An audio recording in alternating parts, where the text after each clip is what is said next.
A lot of people that apply to law enforcement don't consider the medical evaluation and how it can impact you, young or old. And I'll give you my own personal experience. Let's discuss.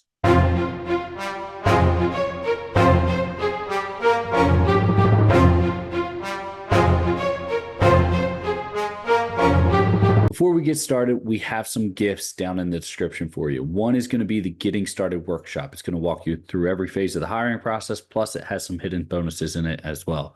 The other one is a free coaching call with myself or any of our other instructors where you can jump on and we can discuss anything specific to your hiring process, get you past any hurdles you may have, or even just give you some knowledge or some information that you might not have at this point in time. The last thing and the new thing we have for you is a police officer candidate exam to see where you fall as a candidate for a law enforcement officer to see, are you going to have some hurdles you need to get over? All those are down in the description. Our gift to you. Enjoy. We hope that it really gives you that step you need to go. Now, medical disqualifications. What do they look like? Can you avoid them?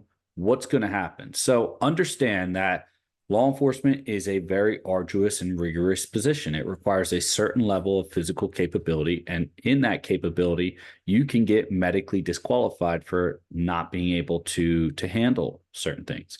Certain things are not immediate disqualifiers, certain medical conditions, past injuries, past surgeries, however, they can be disqualifying.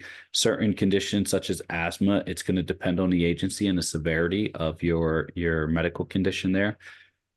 Other things such as, maybe past issue as a child. Maybe you had, maybe you had a tumor that you had removed as a kid or something along those lines. That may cause some type of issue, but it might not initially disqualify you, and it probably wouldn't initially disqualify you. The question is what do you do with all this stuff? Now, I have said this before that under the ADA, American with Disabilities Act, if you have a recognized and, medically sound disability, a lot of times you need to see if that applies to you because the ADA, the Americans with Disability Act, prevents you from being marked unemployable based on that disability as long as it doesn't require accommodation for the position. So if you say, hey, let's take myself. I have really bad hearing in one of my ears. I've been issued a hearing aid. However, I don't use it at this time, but I have a hearing aid. During the police medical exam, you're not allowed, you have to do an audiogram. You're not allowed to do the audiogram assisted, which means I cannot use a hearing aid to pass my audiogram. Now, thankfully, I just squeak by. However, as I get older, my hearing gets worse. So there will come a time where I will not be able to pass that.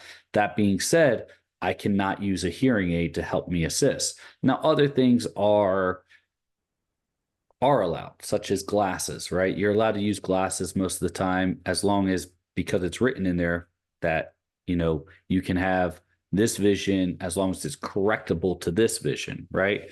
So if you say, hey, I have 20/40 vision, but with glasses, it's correctable to 20/20, that 20/40 vision is allowed. And then as long as it's correctable to a certain level, or say it's correctable to 20/40, whatever that department standard is, you're good to go there. That shouldn't be an impact on you.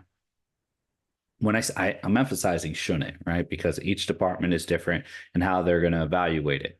Now, there's a difference between it being an impact and being a disqualification. Certain things you should be able to do some research and find their medical disqualification factors or their medical requirement factors is probably a better way to put it. That being said, if you can't, you can always ask them for it. It might pop off some flags with them saying, hey, is there any type of conditions we need to be concerned about? And you say, no, I just want to make sure that I understand what's being evaluated. You can do that. A lot of times you can try to find it online, and it's usually posted online somewhere where you can access it. But if you have to make a call, you can always make a call or send an email. Now, I've said certain things may be a issue, but not a disqualification. What does that mean? Well, in law enforcement, you have a medical waiver. Let's take my first position as a law enforcement officer. Right prior to going through my first police academy, and remember, I had to self-sponsor just due to the position I was applying to. The only way to get into that specific agency is to have a certain academy under my belt. I was recruited out of the academy before I even finished the academy for my dream position. Now, as I'm going through, I still had to go through the hiring process, right? Even though I was recruited out of the academy and I came up to the medical. Well, previously, I just had a major hip surgery prior to prior to that. I mean, we're talking, I think 8 months prior to the position being offered. I possibly, yeah, probably about 8 months. And when the medical examiner saw that, they it was a full pause. They, hey, are you going to be physically capable? And I had to show them, hey, I have not only passed the entrance exam, but I'm currently in the academy. I've cleared medically for the academy, but ultimately I had to get waivers, right? And that's where I'm leading you to on this specific discussion is these medical waivers. They are a way to get around. The problem with a medical waiver is it slows down your hiring process. It can slow it down a week or two. It could slow it down a month, possibly 2 months, depending on how much you're staying on top of it. You got to remember a lot of times when you're doing a medical exam with a department, you might be going through a third party examiner. So now you're trying to coordinate with the department over here, the medical examiner over here, and then possibly your own personal medical doctors or physicians. What's the term I'm looking for? Can't think of it right now. But where your specific doctor, right? Your primary care. That's what I'm going for. I know I'd get it. So your primary care physician, or maybe your orthopedic specialist or your surgeon, in my case, where you say, hey, no, this individual is cleared. They've met all physical requirements. They can return to full duty. And I had to show that. I had to show that now this injury occurred and this surgery occurred in the military. And then I was cleared for full duty upon exiting the military. Otherwise, they wouldn't have allowed me to exit. That being said, I had to show that. And it winded up delaying my process about 2 to 3 weeks. And it was a very nerve-wracking 2 to 3 weeks because I had my dream position right there in the palm of my hands right out of the academy. Before I even completed the academy, I was ecstatic. Then I ran into these roadblocks, and it was an issue later on too with another department I applied to, which I ultimately ran into that same roadblock. There was a medical concern about my hip again. I had to show that I'm currently already a federal officer. This was for another federal agency, and they were initially going to DQ me due to that injury. And I had to show them, hey, not only did I do this, but I actually broke the record for your mile and a half for everyone that's ever ran it in the candidate pool. So I had to say, hey, I'm capable of continuing. Now, I'm not going to say this injury hasn't, you know, I guess flared up or hasn't been an issue as I've gotten older. Of course it has. Any injury and age is never going to go really well together. But that being said, at that point in time, after the surgery, after my rehabilitation, I felt prepared to take on the duties and responsibilities of a law enforcement officer with no concerns. I didn't need any accommodations. And that's what I'm getting at. I'm not talking about reasonable accommodation. I'm just saying any accommodations. And that's kind of where I fall with that. And because this was a documented disability from the military, I had the choice of where I wanted to go with that under the ADA and depending on what the department was specifically asking for. So you're going to run into this if you have anything. I mean, this could be your vision, this could be your hearing, this could be a prior surgery, this could be something as a child, something small as a child. This could be, any minor or major medical condition that you may have to disclose.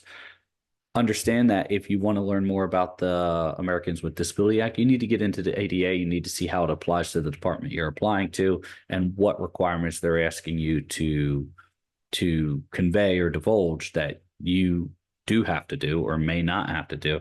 And that's a whole long legal analysis. So you're going to have to do a little bit of research there that pertains specifically to you. You can always jump on one of our free coaching calls and we'll try to guide you through it as best we can. But that being said, that's where you're looking at with the medical evaluation and what disabilities or what I shouldn't say what disqualifications, medical disqualifications you may come up to. If let's say, hey, anaphylaxis. I shouldn't say anaphylaxis. I should say, a bee sting allergy that could lead to anaphylaxis where you have to carry an EpiPen. will this or will this not be a hurdle? And it most likely will be something that comes up in your medical review. However, it's most likely going to be something that you can probably, that's the term I'm going to use. You're probably going to be able to get a waiver for it, but it might delay your process. Why is that important? Because if you're on a fast track, right? Let's say it's May now, the academy starts in June, you've knocked out everything up to your poly, and all you have, or you finished your poly, you passed, and all you have left is your medical review and your psych, and you have, let's say 5 weeks before academy starts, and your medicals today.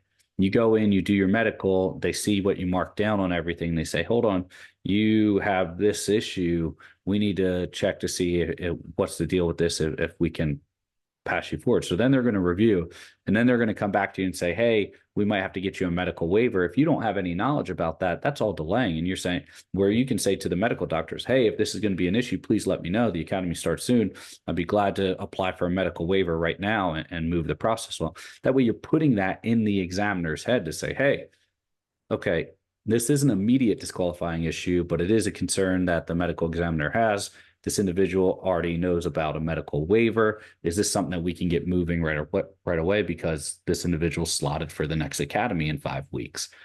Great. And the reason why that matters is because if they don't get your medical waiver and you need one, they might not schedule you for the psych. And if they can't get you scheduled for the psych, or if they're not going to waste their time because they don't know if you're going to pass medically, you're going to miss that academy. And I've seen this happen before. Not that the individual doesn't get hired. Sometimes they don't, right? But it's not that you won't get hired. It's just you might have to wait for the next academy. And that might be 4 months if you're lucky, if they're running quarterly academies.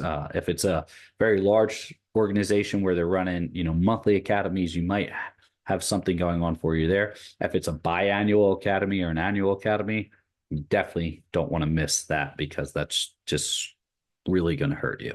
So keep that in mind. Keep all this in mind. It's all going to really pertain to how you approach the medical exam and potential disqualifications that you have. Don't try to hide anything. Obviously, if it's something where it falls under the ADA and it's not required, follow the legal guidance there. But if you have to disclose it and it's not an immediate disqualifying factor and you can get a waiver for it, try to get that knocked out as soon as possible.